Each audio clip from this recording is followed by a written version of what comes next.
Assalamualaikum warahmatullahi wabarakatuh. Perkenalkan, nama saya Wariningsih Astuti dengan NIM A1Q1211078. Di sini saya akan menjelaskan tentang pengantar dan tokoh utama. 1.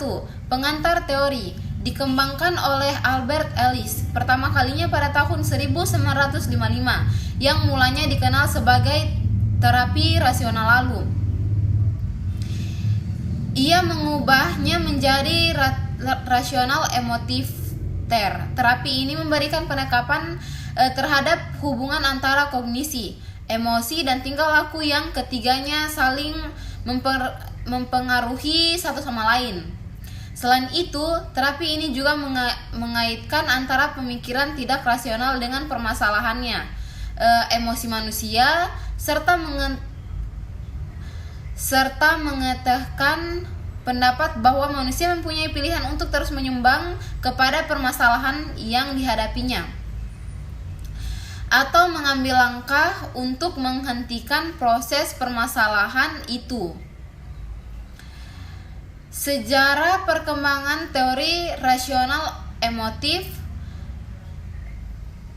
Jones sebagaimana yang dikutip oleh Gantina Komalasari DKK mengemukakan sejarah perkembangan teori rasional emotif behavior terapi sebagai berikut.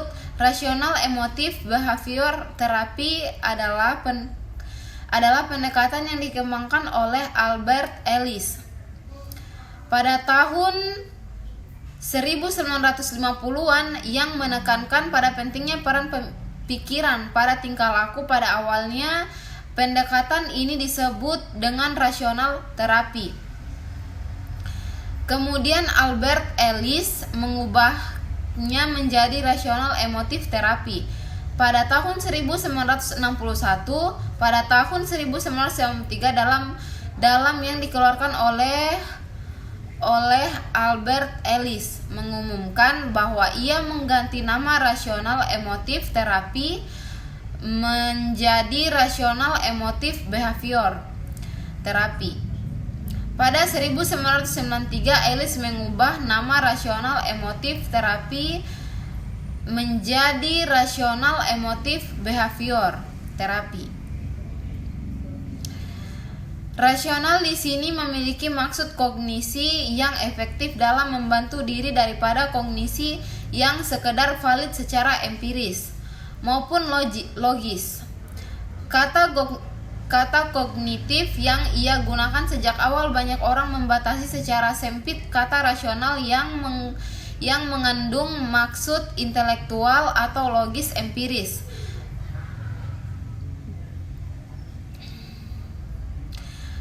Terapi sering digunakan oleh para konselor di Amerika Serikat dalam mengatasi masalah individu.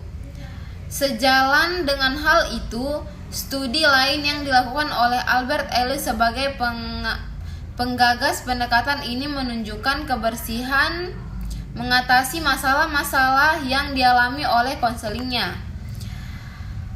Merupakan pendekatan kognitif behavioral. Pendekatan ini merupakan pengembangan dari pendekatan behavioral dalam proses konselingnya adalah 1. Pada tingkah laku individu akan tetapi rasional emotif behavior terapi menekankan bahwa tingkah laku yang bermasalah disebabkan oleh pemikiran yang rasional sehingga fokus penanganan pada pendekatan rasional emotif behavior terapi adalah pemikiran individu.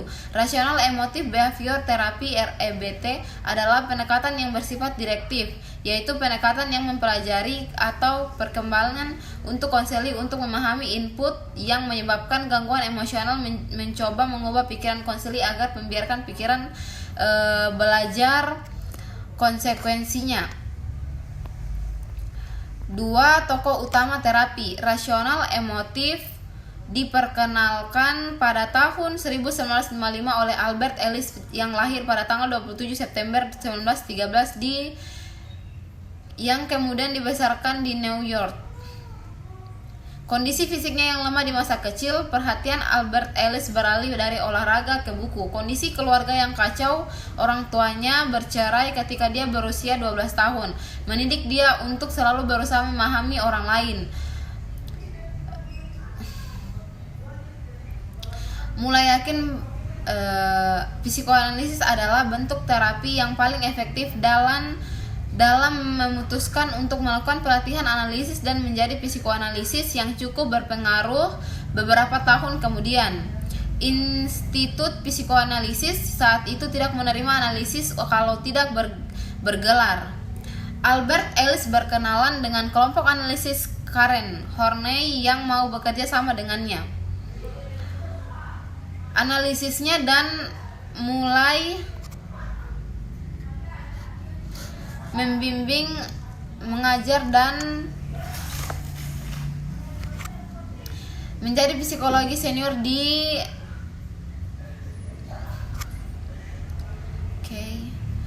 kemudian dia New Jersey Departemen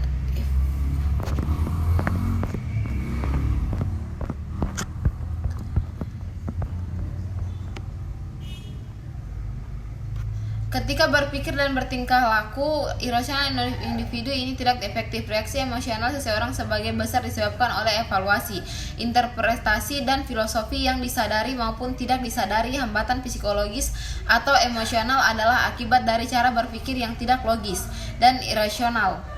Emosi menyertai individu yang berpikir dengan penuh prasangka, sangat personal dan rasional. Berpikir irasional diawali dengan belajar secara tidak logis yang diperoleh dari orang tua dan budaya tempat dibesarkan. Berpikir secara irasional akan tercermin dari verbalisasi yang digunakannya.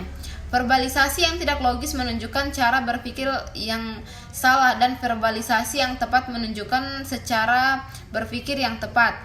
Perasaan dan pikiran negatif serta penolakan diri harus dilawan dengan cara berpikir yang rasional dan logis, yang dapat diterima menurut akal sehat serta menggunakan cara verbalisasi yang rasional. Pandangan pendekatan rasional emotif tentang kepribadian dapat dikajikan dari konsep-konsep kunci teori Albert Ellis. Ada 3 pilar yang membangun tingkah laku individu, yaitu antecedent emosional. Kerangka pilar ini yang kemudian dikenal dengan konsep atau teori ABC. Itulah hasil penjelasan saya. Saya ucapkan wabillahi taufiq wal hidayah. Wassalamualaikum warahmatullahi wabarakatuh.